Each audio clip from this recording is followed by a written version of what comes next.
1400 years ago, armies of nomads swept out of the Arabian desert and conquered half the world. Today, their descendants tell an extraordinary story. They say that God sent them a prophet, Muhammad, and that God then gave them an empire. But is it really true? Not everyone is so sure. The Muslim conquests were one of the most decisive events in history. But were the Arabs in the 7th century even Muslims at all?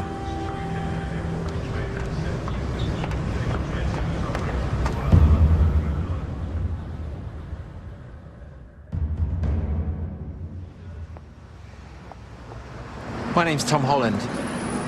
I'm a historian. I write about ancient empires, so Persian, Greek, Roman empires. And now I want to write about the most influential of all the ancient empires, the empire founded by the Arabs in the 7th century, the empire that gave us Islam. I thought that it would be a relatively simple matter. It's been said that Islam was born in the full light of history. But when I began on the project, I discovered that that wasn't actually the case at all. When it comes to Islam's beginnings, there is no full light of history, only a kind of darkness. And when you start looking, everything seems up for grabs. From the beginning, I felt like I was being sucked into a black hole.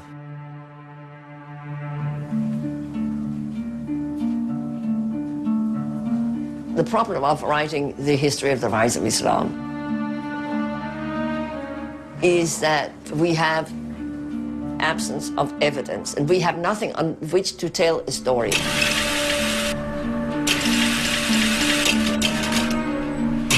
I had expected Muslim testimony from the 7th century, but there's nothing there. I can't find anything.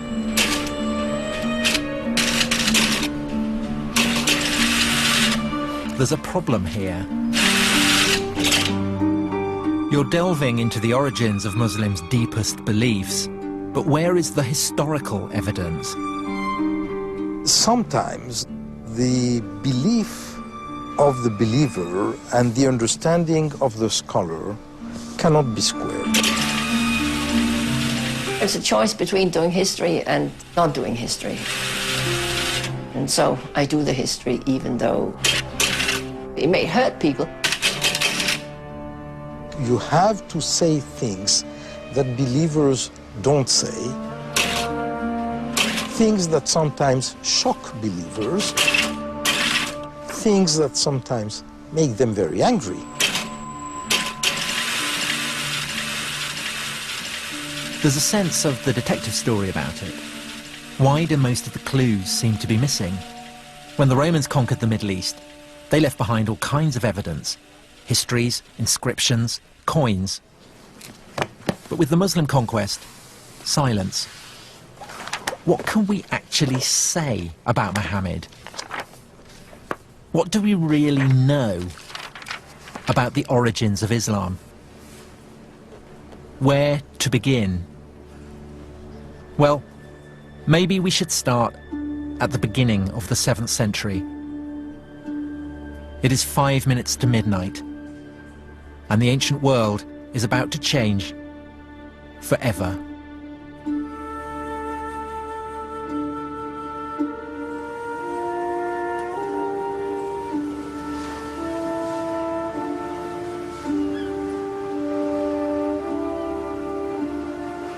This is Istanbul. In 632, it was Constantinople. For 300 years, the capital city of the Roman Empire. A Christian city at the heart of a Christian world.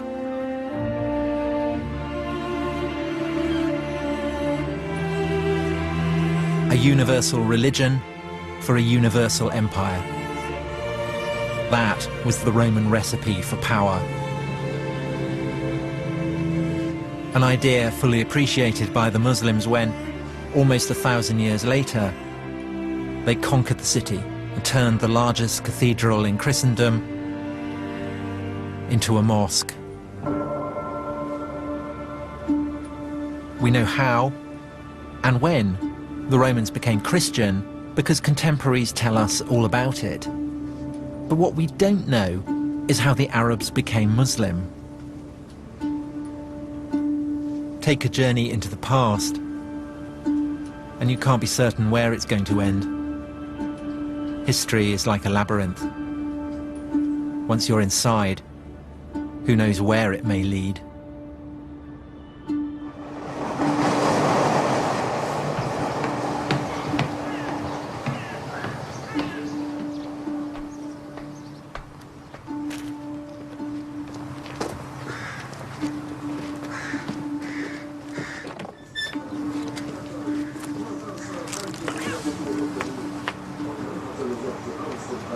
So here we are, the great palace of the Roman emperors of Christian Constantinople.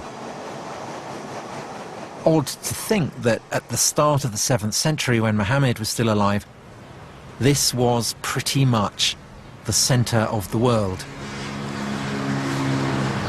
There's one awful poetry about the fact that all you've got here is splintered firewood.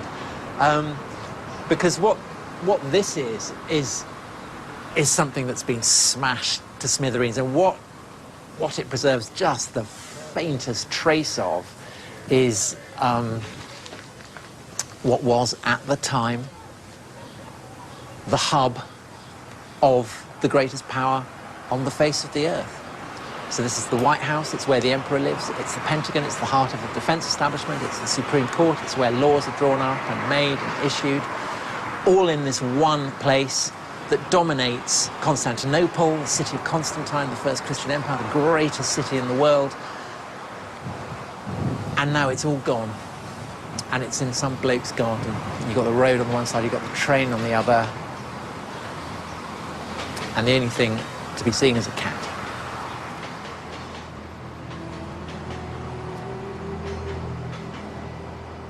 By 630, the Roman Empire had just overcome the worst crisis in its history. Its old enemies, the Persians, had overrun its fairest provinces. Persian troops had reached the very walls of Constantinople itself. Then, after 25 years of war, the Persians were defeated. The Roman Emperor was, once again, master of the universe. At such a moment, how could he have had any conceivable idea of the ruin that the heavens had in store for him?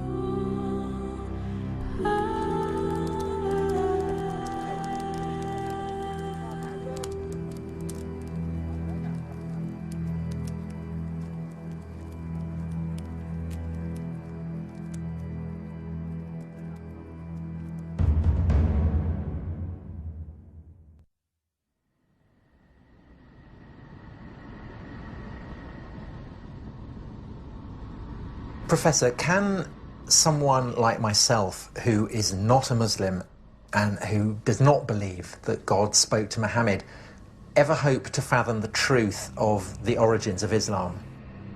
No.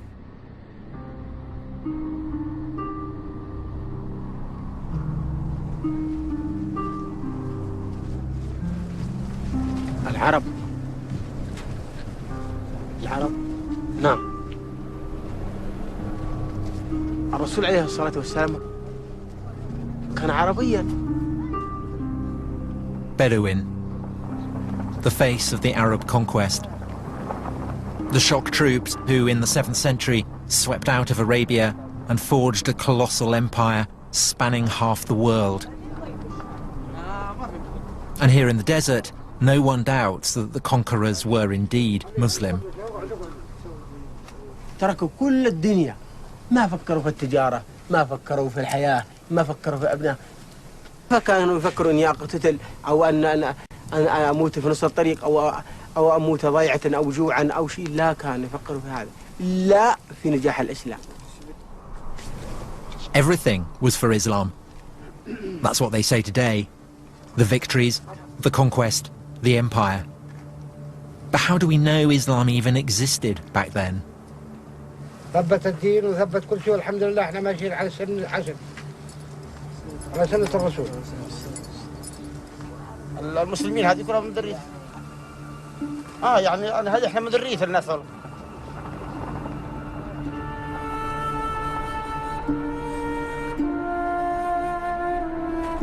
To the ancients, the Arabs were notorious savages. Of all the peoples of the earth, the most despised and insignificant.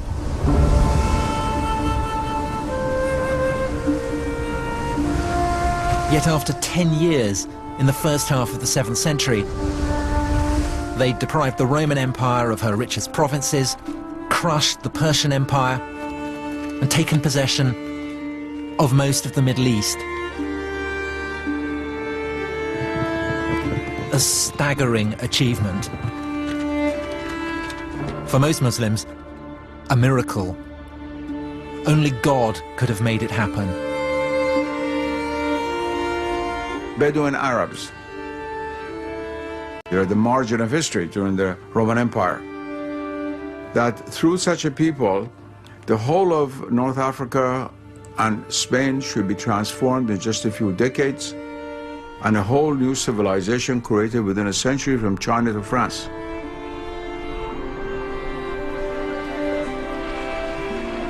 And this is a historical fact. And it all began, the story goes, when a merchant named Muhammad in a mountain cave heard something as terrifying as it was awesome, the voice of an angel. O Muhammad, thou art the apostle of God.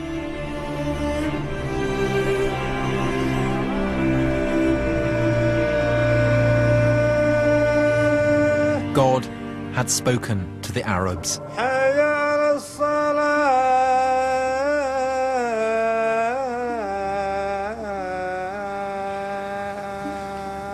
Allahu Akbar.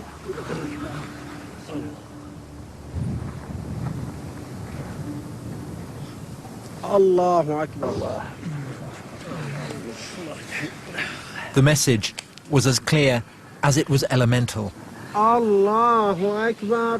There is only one God. Muhammad is the prophet of God. Sami Allah. Islam is submission to God. And it was this message that gave them an empire. Or was it? Allahu Akbar. No one doubts the conquests really took place. But the question is, was it because of Islam? If you were a Christian or a Jew or follow of another religion for whom a similar reality exists, it'd be easier to make a jump.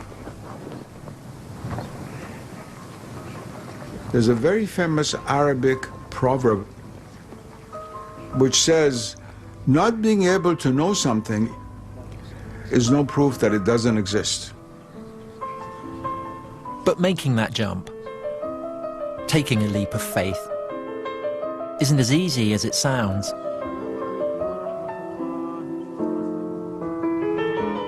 In Western universities, historical research is all about skepticism and doubt. And just as earlier generations of scholars turned a penetrating spotlight on the life of Jesus, so now some are taking a radical new look at the life of Muhammad. Patricia Kroner is a professor at Princeton. She is one of a number of historians whose research into the roots of Islam has sharply divided the world of early Islamic studies. You cannot reject the Muslim story, she wrote, but you cannot accept it either.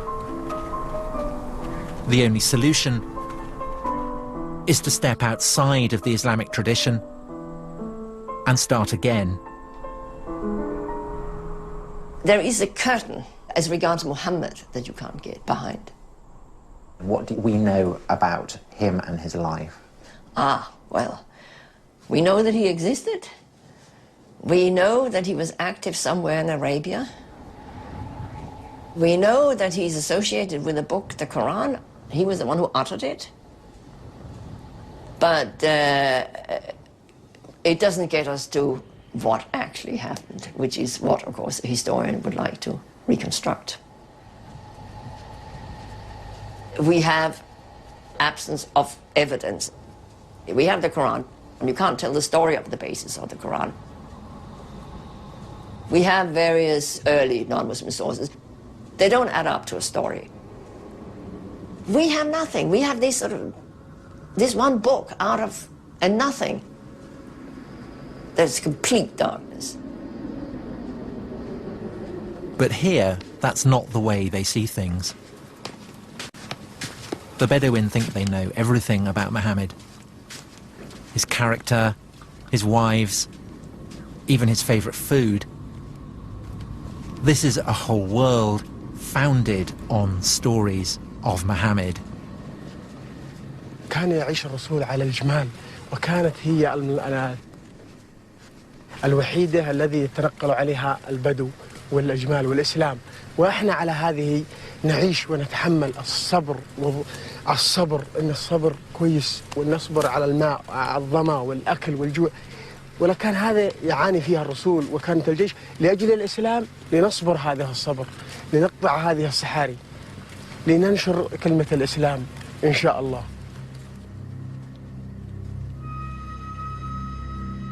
But the problem is, how do we know this was what it was like? How can we separate what really happened from the hearsay and the myths? Do we know, did the Prophet Muhammad come here, Huna? Yes, كان خرج من مكة إلى مناطق الشام وجاء على منطقة فجلس في شجرة في الصفاوي. Was there a tree? Was Muhammad even a travelling merchant?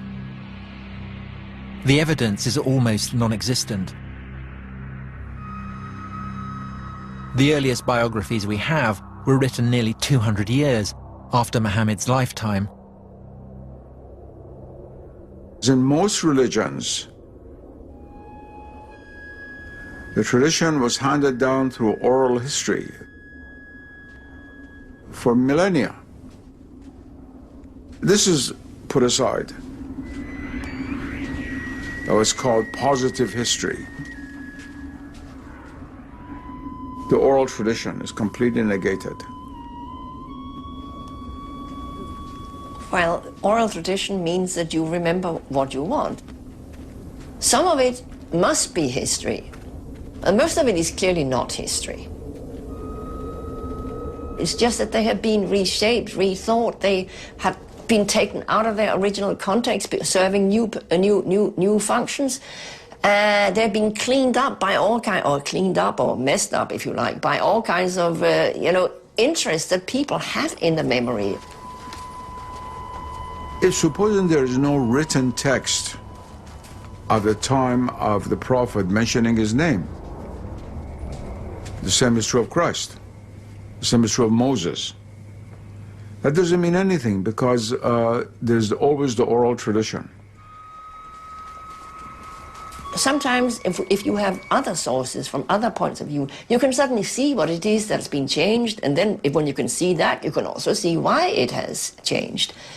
But because Islam arose in a relatively remote corner of the world, we don't have these checks. We don't yet have the key that can unlock the tradition.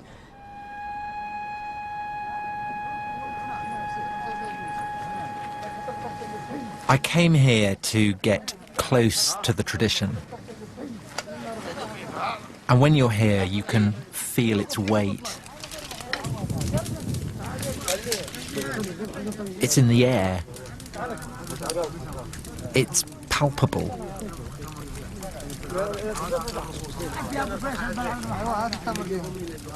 It can't just be brushed aside. Millions upon millions of people believe it. This is their history. An entire moral universe has been built around the stories told of Muhammad. هذا أيام الجاهلية قبل الإسلام. كان الواحد يوم تجيه بنت خوفا لا تعمل عيبة وكذا إلى آخره يذبحها، لأنها عار، يجيب لها عار ويجيب لها منتقد بين البشر. فيجيب البنت ويدفنها ويحيى، بعد ما يدفنها ويحيى صح.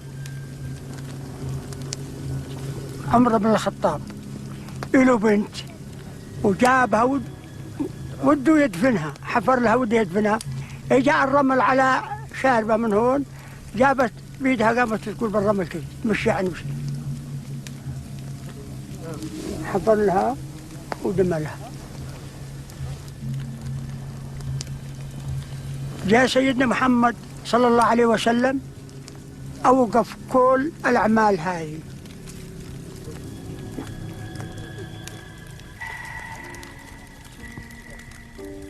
Listening to all these stories, part of me very moved.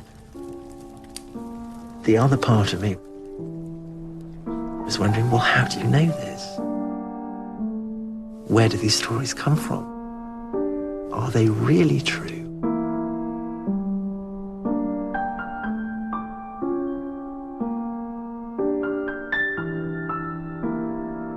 Gradually in the West, for the intellectual elite, the sense of the sacred was lost. A tribal person in Africa or in the Amazon has a natural sense of the sacred, whereas a graduate student at Oxford probably doesn't.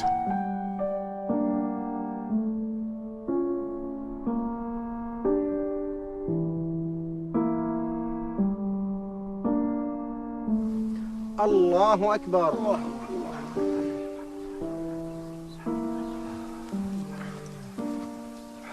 سمع الله من حمده. ربنا لك الحمد.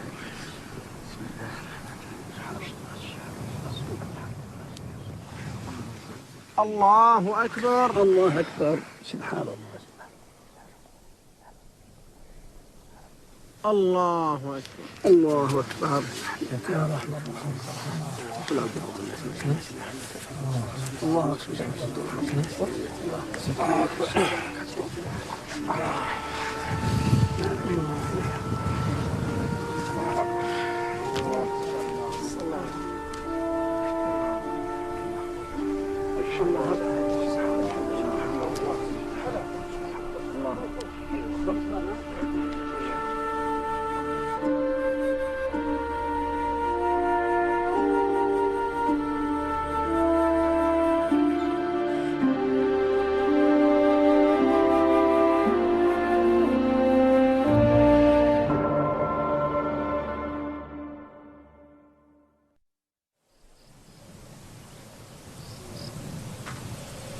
In some places, you have to be careful where you tread. Muslims believe that from the very beginning, the great Arab conquests were all about Islam. But in the 7th century, you can barely find a new religion called Islam anywhere in the historical record. And that's why I've come here. This is Jerusalem. They've been building walls here for a long time.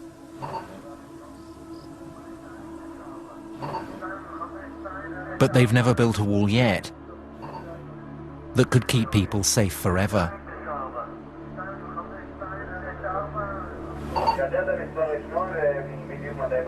Historically, the capital city of God has always been one of the world's most conquerable places.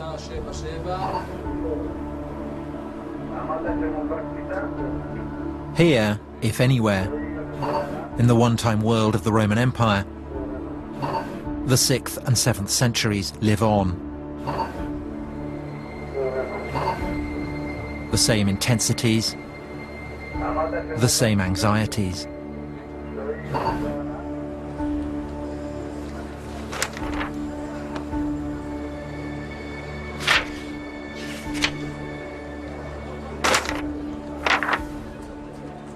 For thousands of years, Jerusalem had been shaped and mapped by the religions of its rulers.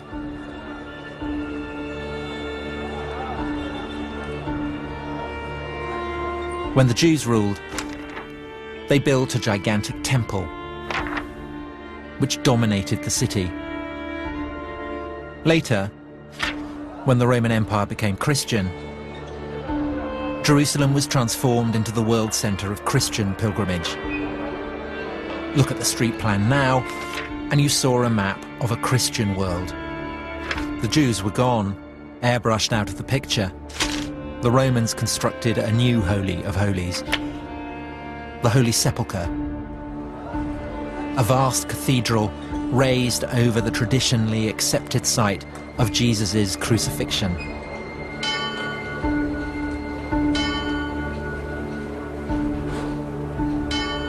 That was how God and empire worked. The Roman Empire believed in God, and God believed in the Roman Empire.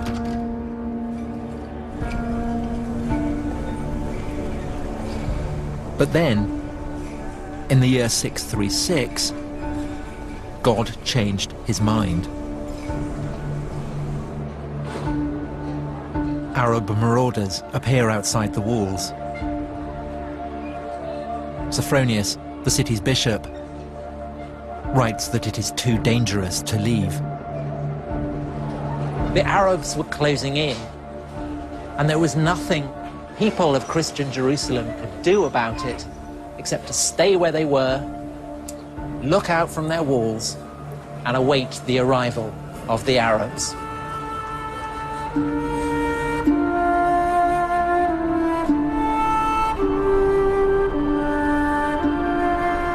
And out of the desert they came, and they had become irresistible.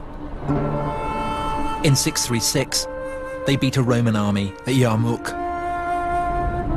Soon after, they beat a Persian army at Qadisiyah. Both empires too weak after their own long wars to resist the Arabs. They marched into the richest provinces of the defeated empires. And less than 5 years after the death of Muhammad, they set their eyes upon the Promised Land. The land flowing with milk and honey, the land that God had promised to the Jews. Now, the Arabs had come to claim that birthright for themselves.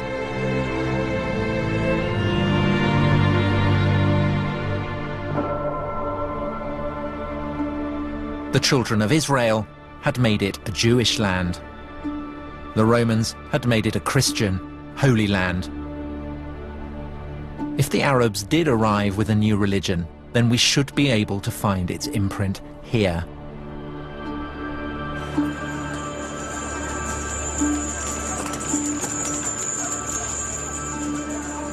Contemporary Christian sources confirm that late in the 630s, the Arabs took over Jerusalem by peaceful negotiation. But what they don't say is what the conqueror's religion was. The truth of the matter is we don't know what was the true religion of the first Arab conquerors. We have a problem because this group of people from Arabia is tiny, and they're ruling over much larger populations who are very well versed theologically, of Christians and Jews and Zoroastrians, of very sophisticated religious ideas. Why would these populations not have risen up in rebellion against their Muslim rulers if these Muslim rulers are trying to impose something totally different that was hostile to their own beliefs? What were the Arabs up to? What were their motives? We know they called themselves believers, but believers in what? Certain Christian contemporaries tell us that the Arabs believed in a single God and that they followed a guide or instructor. But in general, their understanding of what the Arabs believed was deeply confused. Was it a form of Judaism or some kind of Christianity? Or did they have a whole new religion of their own? for the Jews as well as for the Christians. These are people coming from the desert. They don't know who these people are. They don't really know what they believe. They hear things. But perhaps there was a clue. At first, the new Arab rulers seemed closer to the Jews. They weren't interested in the Christian holy places. Instead, they began praying on the ruins of the old Jewish temple. All this only added to the Christians' sense of paranoia. Behind the invasion of the Arabs, they began to suspect a Jewish conspiracy. The moment the Arabs took over Jerusalem, they headed straight up here to what then as now is a broad, open, man-made esplanade. The holiest place to Jews anywhere in the world. So the fact that the Arab conquerors came up here and started building a prayer hall on such a sensitive spot inevitably served to raise quite a few eyebrows. The Jews hoped that these Arabs from the desert come as liberators. They permitted the Jews to come back to the Temple Mount and pray there. And the Jews started believing that maybe there is something messianic in these people, and maybe their leader is the Messiah who will permit them to rebuild the temple. Christian theologians who speak about the Arab conquerors find it very hard to understand that they're dealing with a new religion. Who are they? One thing is absolutely clear. Nobody had any notion that the Arabs were doing what they were doing in the name of a freshly minted and coherent new religion, still less that what they were doing was in the name of something called Islam.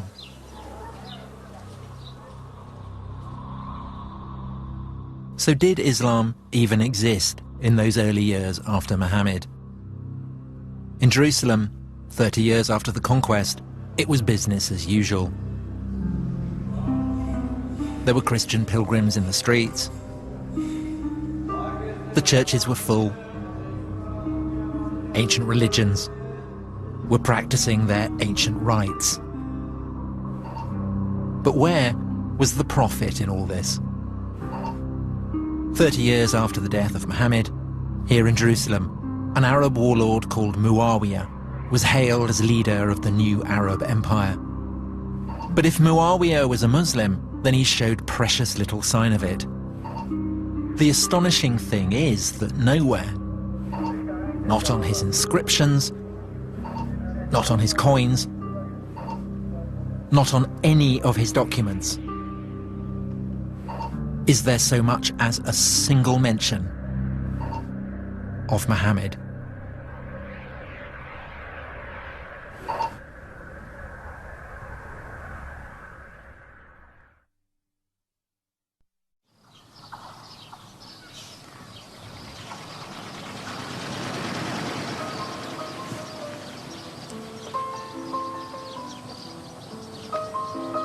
I've been trying to trace the origins of Islam. But it's a bigger mystery than I'd ever imagined. This is the Holy Book of Islam, and it's the earliest source for Islam that we have. Find out where the Quran was composed, and you find out where Muhammad was operating, and then you get a picture of where Islam might have begun. In the Quran, it tells Muhammad to follow the path trod by Abraham. Maybe that's the place to start looking.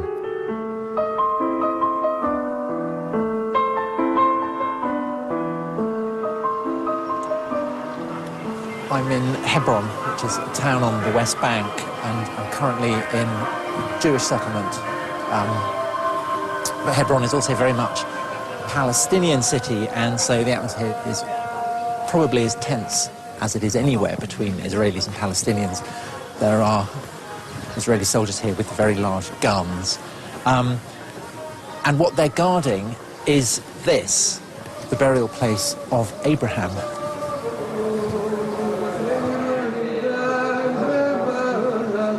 Abraham, through the line of his son Isaac, was the father of the Jews. When everyone else was still pagan, Abraham worshipped the one true God. And for this, God rewarded him and his descendants with the promised land, part of which today goes by the name of Israel. This is the tomb of Abraham. And the reason that the soldiers are here is that these are not the only people who regard him as their ancestor. And they're not the only people who believe that God gave them the promised land.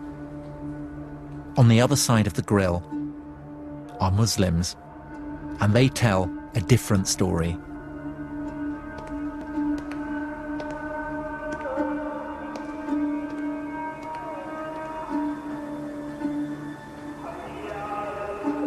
This is the Muslim side, and the reason they revere Abraham is because, as well as Isaac, he had another son, Ishmael, the father of the Arabs. This is the tomb of Abraham that we saw earlier from the Jewish side, but we're now looking at it from the Muslim side.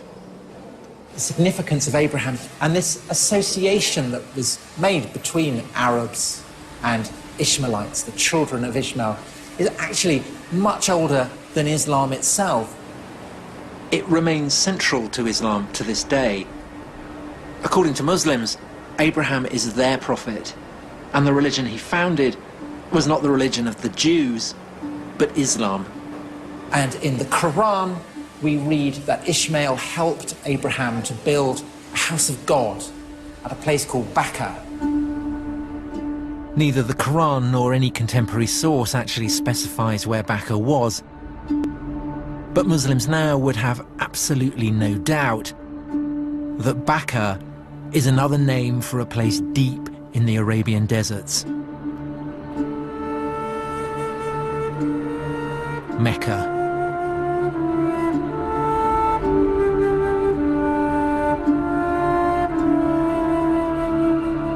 The holiest city in Islam, the birthplace of Muhammad. This is the largest mosque in the world. At its center, the Kaaba, the house of God, first built by Abraham and his son Ishmael, on foundations laid by the first man, Adam. It is older and holier than anywhere else in the world. It was in the hills above the city that Muhammad received the first of his revelations from God. These revelations would form the holy book of Islam, the Quran, the very word of God. Mecca is where Muslims believe everything began. The crossroads of faith and history. Surely here then, you would think, we could find solid evidence for Islam's beginnings.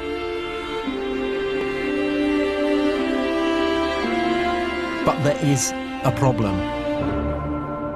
Aside from a single ambiguous mention in the Quran itself, there is no mention of Mecca, not one, in any datable text for over 100 years after Muhammad's death.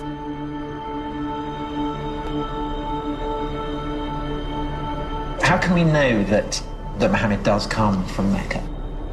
We can't. But on the other hand, if he doesn't come from there, you have to come up with a plausible alternative for where he might have come from, and why would you want to take that on? Why take it on? Well, you know, it's what historians do. If things don't fit, you try something else that might fit.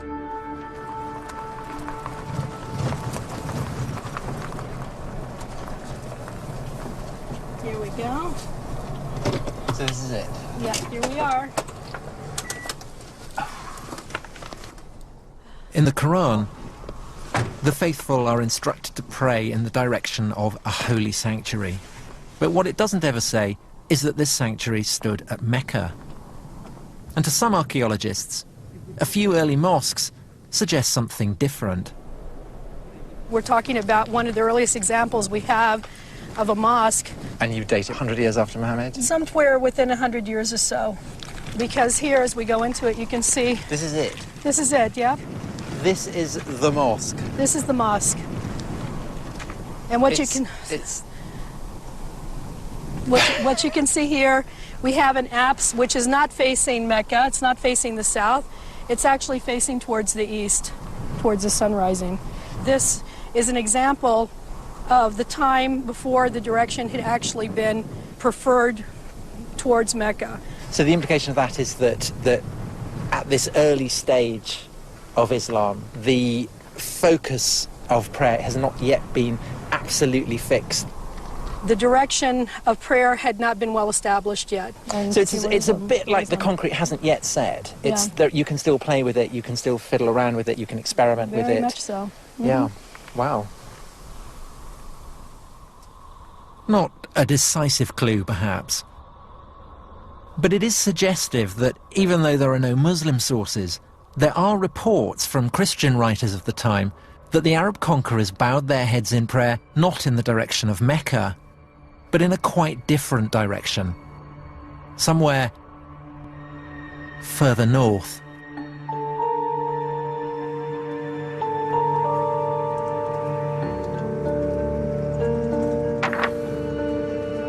In the Quran, it never actually states that Muhammad lived in Mecca, nor that Mecca was where the first revelations took place. Does the material in the Quran point to Mecca being the setting for God's revelations to Muhammad? No, it doesn't.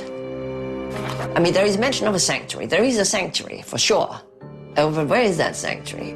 That's, of course, we can't tell. It's devilishly difficult to sort of extract what the context might have been from the text itself. In Muslim tradition, the people of Mecca are pagans, worshippers of idols. But in fact, the people the Quran describes have a deep and sophisticated knowledge of the biblical tradition. The Quran retells biblical stories and alludes to biblical stories, not just biblical, but also post-biblical developments. All this is clearly known to the audience. It suggests that what we have is a kind of response on the part of, let us say, Muhammad, to the debates that were going on in Christian and Jewish communities, where they were debating theological issues and questions that come out of the Hebrew Bible and come out of the New Testament. And the Quran seems to be an effort to engage in the discussion. And so there's a strong connection with the late antique religious discourses that were alive throughout the Near East. So it's obviously not a pagan world we're looking for. The people in the Quran worship a single God, but it then accuses them of praying to beings other than God. And there's something else. The people the Prophet addresses in the Quran are farmers, agriculturalists. But there was no agriculture in Mecca. Mecca does not have an agrarian base. In Mecca, it seems to have been quite an arid valley. If Mecca is this barren, infertile place, how is it that in the Quran, the opponents of the Prophet are described as keeping cattle and growing olives and vines? Good question. This is one of the reasons why some scholars feel that the text of the Quran is really plugged into, say, Syria. Because that's where vines and olives grow, you would find much those further in north. Geographical Syria, right? You don't find olive trees in Mecca. So if Mecca wasn't the starting point of Islam, what was?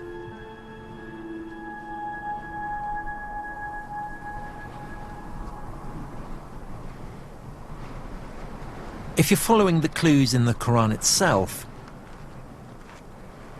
then you're looking for a landscape inhabited by olive-growing Arabs who have a deep knowledge of the biblical tradition, but whose worship of a single god might seem to some a little shop-soiled. This is the city of Avdat, in the Negev desert. Back in the early 7th century, it was an Arab city on the very fringes of the Roman Empire.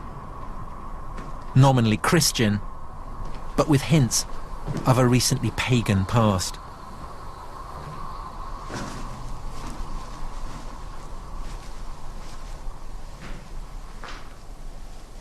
There can be no doubt that this is a Christian place of worship. There are 2 crosses on the ceiling, but there's also something very interesting in the corner, which is a bull complete with horns, and the bull is an image that very probably is drawn from much older native Arab pagan traditions.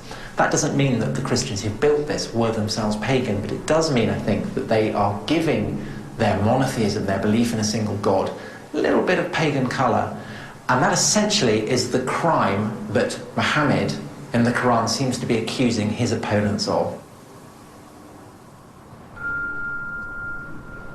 But Avdat had more than the right religious complexion. It also had agriculture and olives. In the lifetime of Muhammad, all this would have been green. It would have been agricultural fields as far as the eye can see.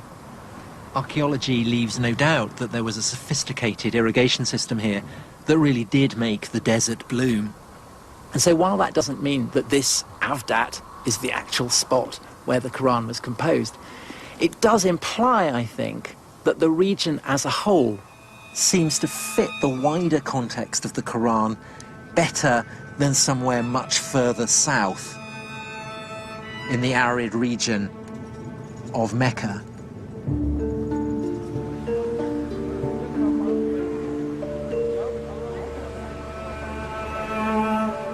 When you read through and through the Quran, what's really striking as compared, say, to the Bible, which is full of allusions to recognizable landscapes that we know, in the Quran, it's an effort to find an allusion to any landscape or natural setting that we could actually pin down.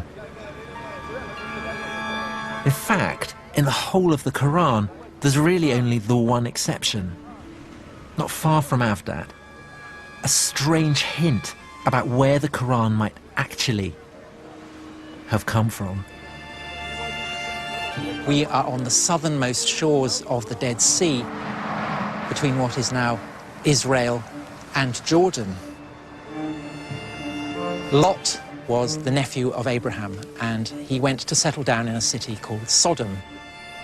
And the people of Sodom were notoriously racy.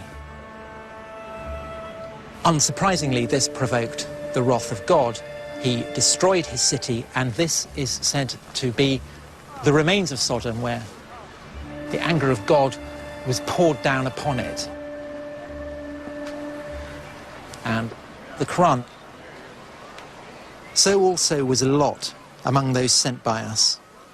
Behold, we delivered him and his adherents, all except an old woman who was among those who lagged behind. Then we destroyed the rest. Truly, you pass by their sites by day and by night. But if the people being addressed by the prophet are passing this place by day and by night, then what's it doing here? 1,000 kilometers from Mecca.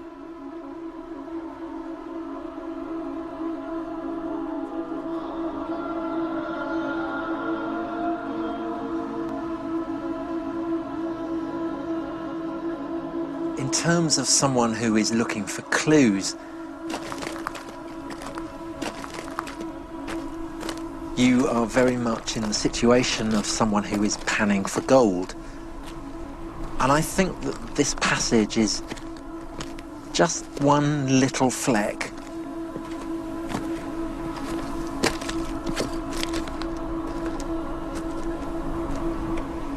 I mean, there is one possibility, of course, which is that this one fragment originated in this neighborhood. Perhaps the rest came from elsewhere. But that then begs the question of where all the various component parts of the Quran are coming from. Are they necessarily to be attributed to one person living at one time? Again, when you start asking that question, it's very hard to know how far to push it. It's from the West that this kind of history came up. That is, reason is the ultimate decider and judge of the truth. But what I'm saying is that those are not going to really give you the reason that is logically satisfying.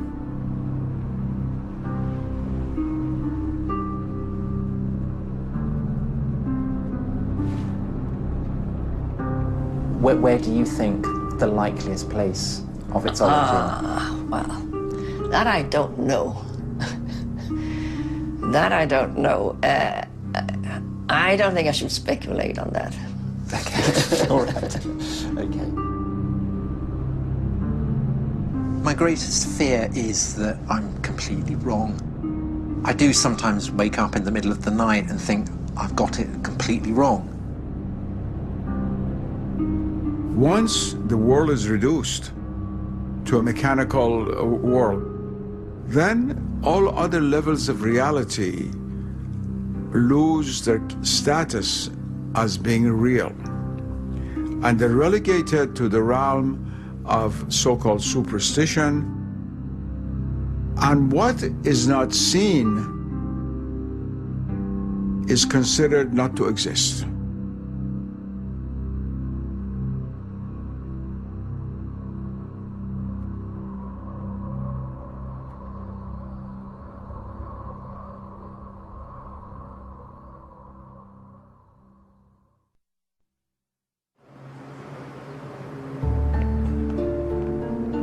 Trying to track the origins of Islam has been like chasing a mirage. The Arabs conquer half the world,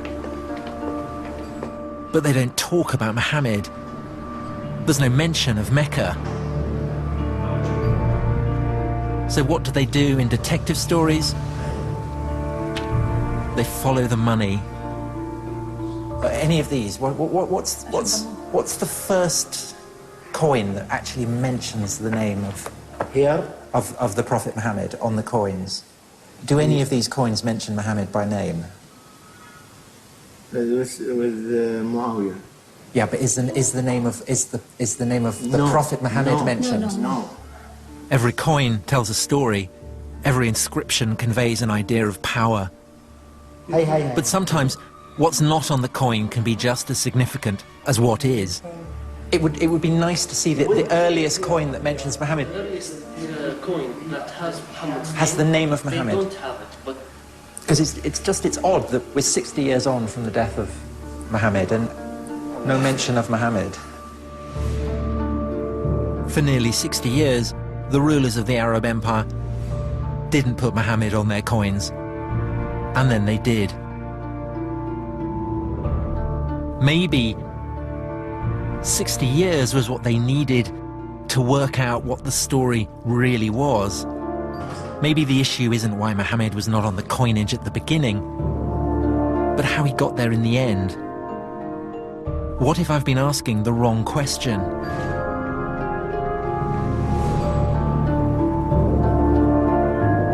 What if it wasn't Islam that gave birth to the Arab Empire, but the Arab Empire that gave birth to Islam? The empire was rich beyond imagining. By the mid-680s, it stretched from northern Persia to Egypt and North Africa. But who had the right to rule it?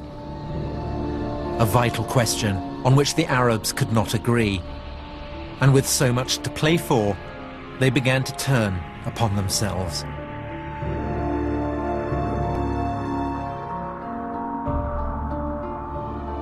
It's 680. 50 years on from the death of Muhammad, a deadly spiral of rebellion and civil war is threatening the Arab Empire with implosion. And from deep within the Arabian desert, a new claimant to the empire emerges. His name, Abdullah ibn al-Zubayr. And Ibn al-Zubayr is going to change the game. What I've got here is the coin that I was looking for in the Coin Museum, and it's stamped quite literally with the genius of Ibn al-Zubayr. It was struck in 685, 686, so that's more than half a century after the death of Muhammad. And it bears a novel and fateful slogan: in the name of God, Muhammad is the prophet of God. And so here, at last, emerging from out of the black hole, we get a mention of a Muhammad who is a prophet. And this is the first time we have it on any inscription, any surviving document. Ibn al-Zubayr had essentially realized what Constantine, the first Christian Roman emperor, had realized long before him, that it was no good the lord of an earthly empire laying claim to the favor of God unless he could absolutely demonstrate the cast iron basis on which he was making that claim. And Constantine, in his attempt to obtain that sanction, had turned to the Christian church. But Ibn al-Zubayr turns to the figure of Muhammad. Now, as it happens, Ibn al-Zubayr loses the civil war. He is defeated by a rival warlord who lays claim to the empire of the Arabs. But the discovery that the name of Muhammad can be used to buttress earthly power, that is not forgotten.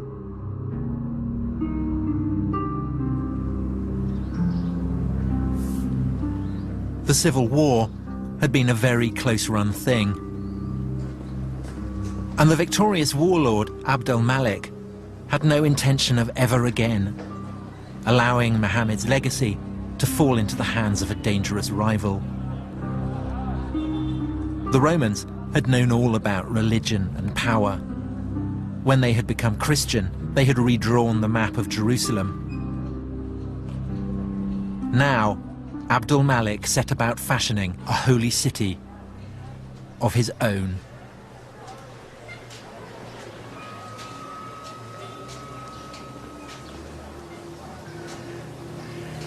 God, it's beautiful.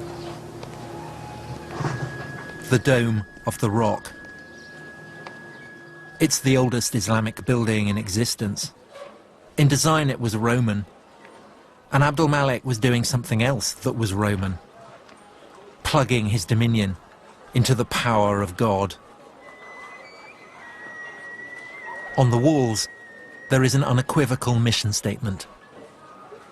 Religion, in the eyes of God, is Islam. There are mentions of Muhammad, quotations from the Quran.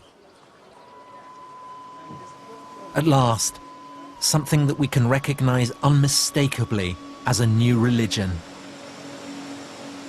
There's a sense here of something new coming into being. There's the sense of the old, the Roman-style pillars and the mosaics. And yet, this is clearly not Roman, this is clearly not Christian. This is the beginning of something very, very potent, a harbinger of a spectacular future. It was built on the very site of the old Jewish temple. Down here, the foundation stone of the world, the very junction of heaven and earth.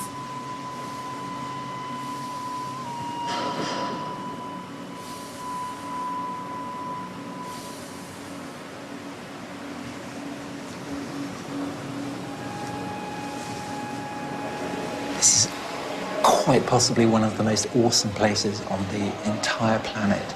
It is deeply, deeply holy, not to one, but to two great religions. It's the place where Jews believe God inhabits on earth, the Holy of Holies, the Shekinah. And to Muslims, it is the cave that Muhammad prayed in after being brought here from Mecca before he ascended to heaven to be confirmed as the seal of the prophets. So, in religious terms, this is like a sort of nuclear reactor, firing out isotopes and power.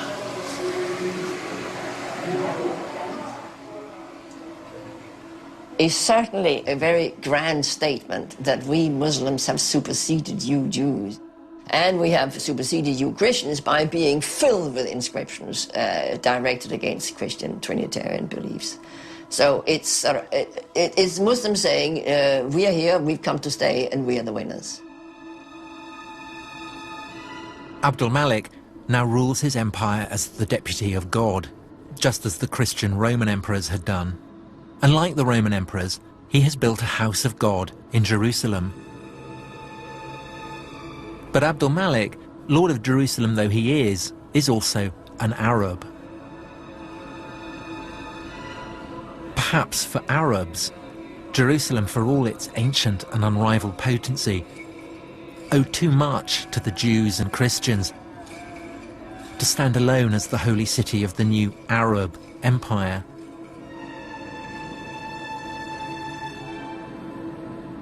A poet at Abdul Malik's court describes him as the lord of two houses sacred to God, one in Jerusalem and one, well, he doesn't say where it is. And for 100 years after the death of Muhammad, no one says where it is.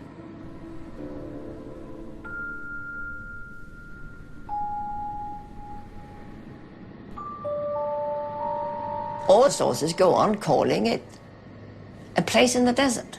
It's a sanctuary in the desert, without giving it a name. And at some point, this sanctuary must have been fixed at Mecca, in the middle of the desert. But why? The truth of the matter is we don't know what was the true religion of the first Arab conquerors. It's an Arab story. Arabs come from the desert. God is speaking to the Arabs. They don't want Jews or Christians having any influence on Muhammad. الرسول عليه الصلاة والسلام كان عربيا. المسلمين هذه كلها من ذرية. يعني هذه احنا من ذرية النسل. The Quran is in Arabic. The Quran is full of characters from the Bible. But if the book came out of the desert, how did these characters get there? We have nothing. We have this one book out of nothing. We don't have the key that can unlock the tradition. But maybe that's the point. We're not supposed to unlock the tradition. God's message comes to a prophet. The prophet lives in a desert. There is no room for anyone else. It's remote. It's remote. It's uncontaminated. It's pure. It's a place where we can rule out that Muhammad got his ideas from others than God.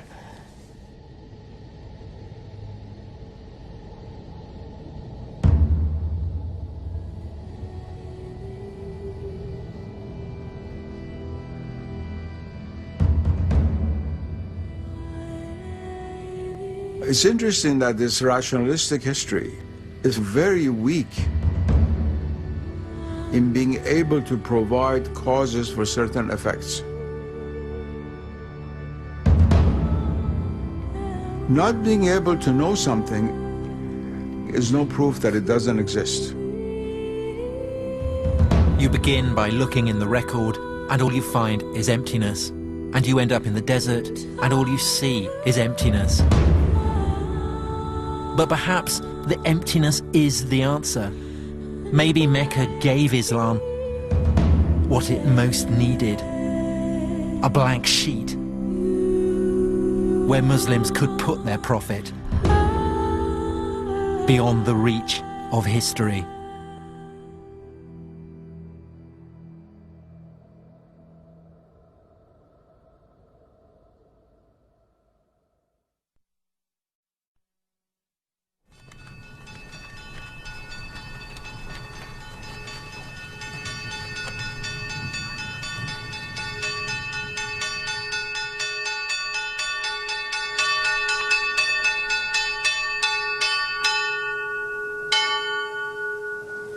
Professor, do you think that what I am doing is complicit with the brute fact of Western imperialism, Western hegemony? No, not necessarily.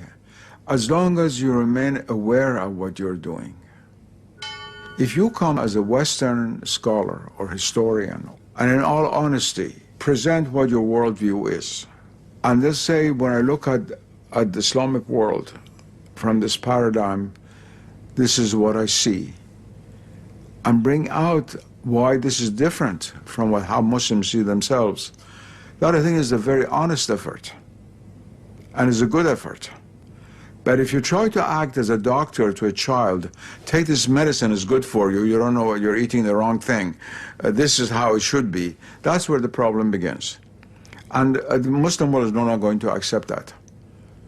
The days when the British would bring scholars from England to teach Indians how to be Hindus and Muslims is finished. It's finished. It's true, before I began, I did have preconceptions. I was brought up a Christian, but I was also brought up in an environment that questions everything. Studying ancient history is a process of paint stripping, tearing away stories that you want to believe the literal truth of.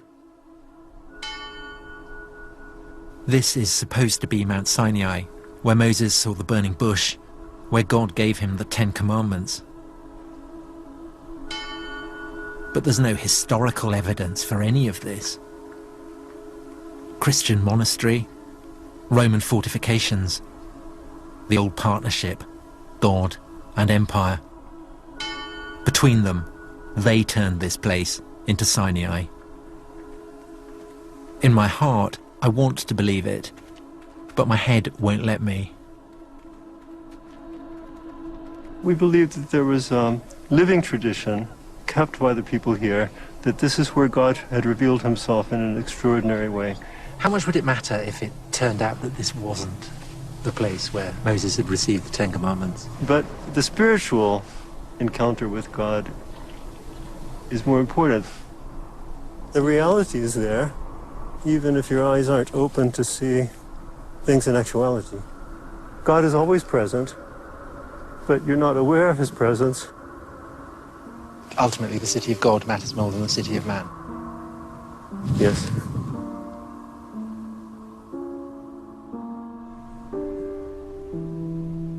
But as a historian, I have to presume that the city of God was built by man as well.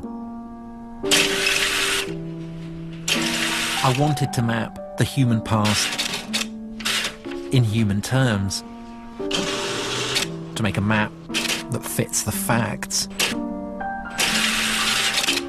But I travelled to places where the maps revealed a heavenly plan, sacred lands, sacred places.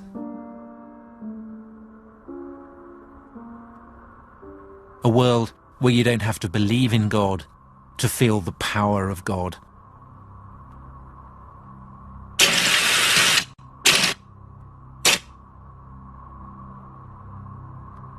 This is the Promised Land. Some call it Israel, some call it Palestine. A land where Muslims, Christians, and Jews still fight over the story of a promise made by God to Abraham thousands of years ago. Was there really a promise? It's not for the historian to say. But the world believers make in the name of God, that is what history is about. Even today, more people die for visions of heaven than they ever do for historical facts. Stories that never happened can be infinitely more powerful than stories that did.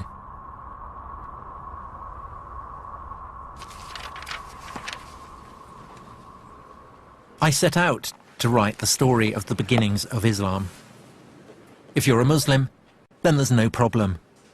Everything is explained by God. But I'm not a Muslim. And I don't think that civilizations appear like lightning from a clear blue sky. What I think now is that Islam emerged from a whole range of circumstances. From the religions and the empires and the convulsions of the world that witnessed its birth. And yes, of course, it is still the case. The black hole that surrounds Islam's beginnings doesn't give up its secrets easily. But maybe we are getting somewhere. The search for the historical Muhammad, for the origins of the Quran, for the whereabouts of the first sanctuary, for the way Islam evolved out of the Arab Empire. These are pieces of a whole new story.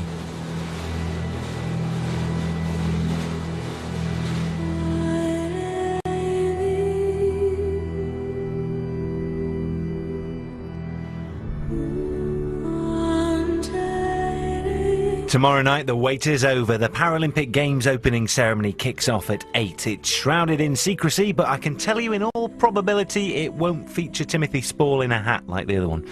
Next tonight, 2 houses and 5 garages were full of stuff 6 months down the line. How's the big clean out coming along? Catch up with the obsessive compulsive hoarder.